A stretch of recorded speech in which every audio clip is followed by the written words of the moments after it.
Let me talk to the young men, young fellas for a second.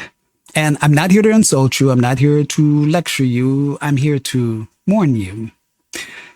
Because a lot of you are wasting your lives and you don't even realize it yet. You think you have time.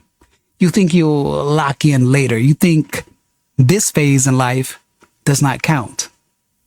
But it does. Every year you drift counts. Every day you numb out counts. Every hour you hand over to distraction counts. Time does not pause while you figure it out. And here's the uncomfortable truth nobody wants to tell you. You're not stuck. You are distracted. You see, most men today are not failing because they're weak. They're failing because they're outsourcing their purpose. They're looking outward for power, for inspiration, for meaning.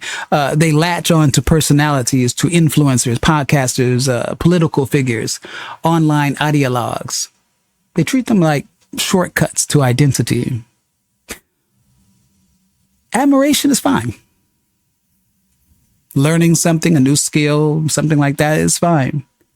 But worship will ruin you. The moment you start living through another man's voice, you stop developing your own.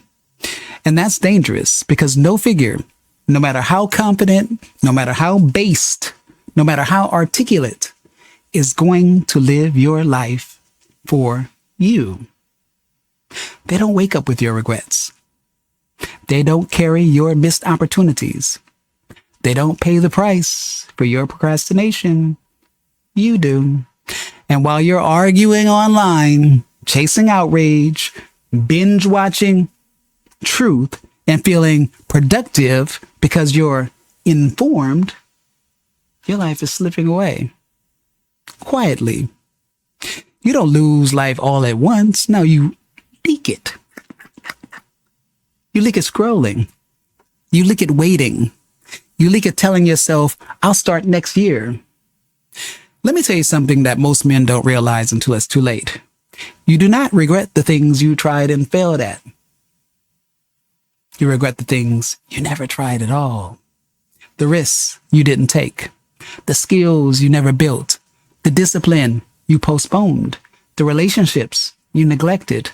The potential you never tested. You think you're young. That's exactly why this matters, because momentum compounds. So does avoidance. And here's the part that's hard to hear. No ideology, no movement, no online father figure is going to give you meaning. Meaning comes from engagement, not consumption, from action, not commentary, from building something real in the real world. Your power does not come from mimicking another man's certainty. It comes from discovering your own.